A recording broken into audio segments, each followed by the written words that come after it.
Para sa mga babae to, makinig kayo. Hanapin niyo yung lalaking kayo palaging inuuna.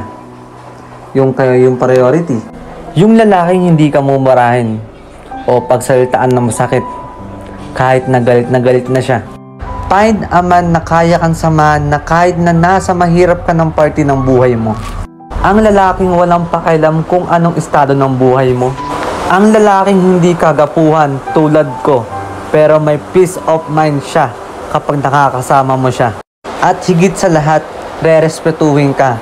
Itatrato ka ng tama. Girl, ang lalaking mahal na mahal ka ay hindi yan gagawa ng hakbang na ikakasama ng loob mo. At lahat gagawin niya, ibibigay niya, maging masaya ka lang. At ngayon